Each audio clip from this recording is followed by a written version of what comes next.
की राह पर कोई भी रास्ता अपनाओ, मगर एक बात याद रखना कि मंजिल तक पहुंचने से पहले कोई और पड़ाव नहीं है। 94.3 माय एफएम से मैं हूं विनी, और चलो आज कुछ अच्छा सुनते हैं। सुनाती हूँ आपको एक ऐसे गांव की कहानी जो जंगल के बहुत नजदीक था। वहां जंगली जानवर रोजमर्रा में आते जाते रहते थे, इसलिए वहां के लोगों को जानवरों से बचने के लिए ऊंचे पेड़ों पर चढ़ने और उतरने की ट्रेनिंग लेना, इसका प्रशिक्षण लेना बहुत जरूरी होता था। स्पेशली उन युवकों को जो जंगल में लकड़ी काटने के लिए जाते थे। उन पर तो कभी भी बाघ आकर हमला कर दिया करते थे, तो वो ये प्रशिक्षण लेते थे उसी गांव के एक बुजुर्ग से, एक ऐसे बुजुर्ग से जो अपने समय में इस काम में, इस कला में महारथी रहे थे। सब लोग उन्हें प्यार से बाबा बाबा कहकर पुकारते थे। बाबा युवाओं के एक ग्रुप को, एक समूह को, जैसे आजकल हम बैच कहते हैं ना, एक बैच को प्रशिक्षण दे रहे थे, और उनके प्रशिक्षण का वो आखिरी दिन था। तब बाबा ने कहा कि सुनो, अब तुम लोगों को मैं सारी कलाएं, सारी ट्रिक्स सब कुछ सिखा चुका हूं, और आज तुम्हारे प्रशिक्षण का आखिरी दिन है, तो तुम सब इस ऊंचे और चिकने पेड़ पर एक एक बार तेजी से चढ़कर और तेजी से उतरकर मुझे बताओगे।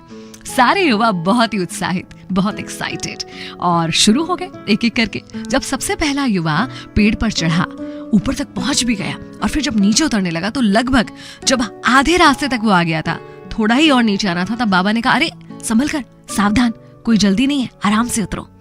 उसने वैसा ही करा, सावधान होकर आराम से नीचे उतरा, सफल हुआ अपने काम में। एक एक करके सारे युवाओं ने ये काम करा, और उनमें से हर कोई जब उतरते वक्त बीच रास्ते तक आ जाता था, तब बाबा उससे कहते थे कि सुनो, सावधान, सतर्क होकर, आराम से, कोई जल्दी नहीं है। सब लोगों ने सावधानी से अपने काम को पूरा किया, लेकिन युवाओं को एक बात खटकी कि हर कोई जब लौटते वक्त, उतरते वक्त अपने आधे रास्ते तक आ गया, तभी बाबा ने हमें सावधान रहने को क्यों कहा।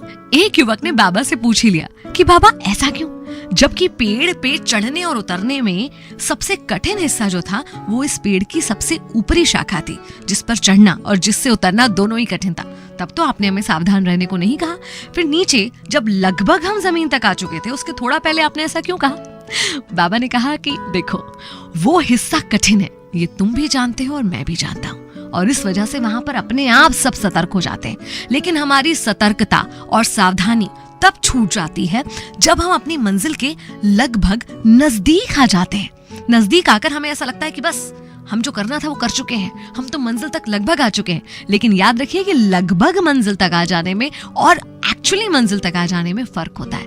ये बात बाबा ने शिष्यों को समझाई, उन्हें समझ में आई, और उन्हें जीवन के लिए एक बहुत बड़ी सीख मिली। हमने, आपने बहुत सारे लोगों को ये कहते सुना होगा, या कई बार खुद भी ये कहा होगा कि यार ये काम ऑलमोस्ट हो गया था, बस हो ही गया था, और लास्ट मोमेंट पे जाकर पता नहीं कैसे काम बिगड़ गया। ये जो लास्ट मोमेंट पे काम बिगड़ते हैं ना, उसका कारण यही होता है कि लास्ट मोमेंट तक जाकर हम थोड़े से कैजुअल हो जाते हैं, थोड़े से कम सावधान हो जाते हैं। जितनी चिंता, जितनी एकाग्रता, जितनी सतर्कता से हम अब तक काम कर रहे थे ना, मंजिल के पास पहुंचते पहुंचते कहीं ना कहीं हम अपना धैर्य खो देते हैं, और वो कई बार धैर्य खोना लक्ष्य खोने जैसा हो जाता है। तो याद रखिए, जब तक आप मंजिल पर पहुंच नहीं जाते, ठीक अपनी मंजिल तक, उसके पहले कोई पड़ाव नहीं होता। आपकी सावधानी आपके पूरे काम में एक बराबर रहनी चाहिए। मंजिल के पास आते आते अपनी सावधानी को कभी नहीं खोना, फिर आपको मंजिल तक पहुंचने से कोई नहीं रोक सकेगा। 94.3 माय एफएम से मैं विनी। चलो आज कुछ अच्छा सुनते हैं। चलो आज कुछ अच्छा सुनते हैं। 94.3 माय एफएम,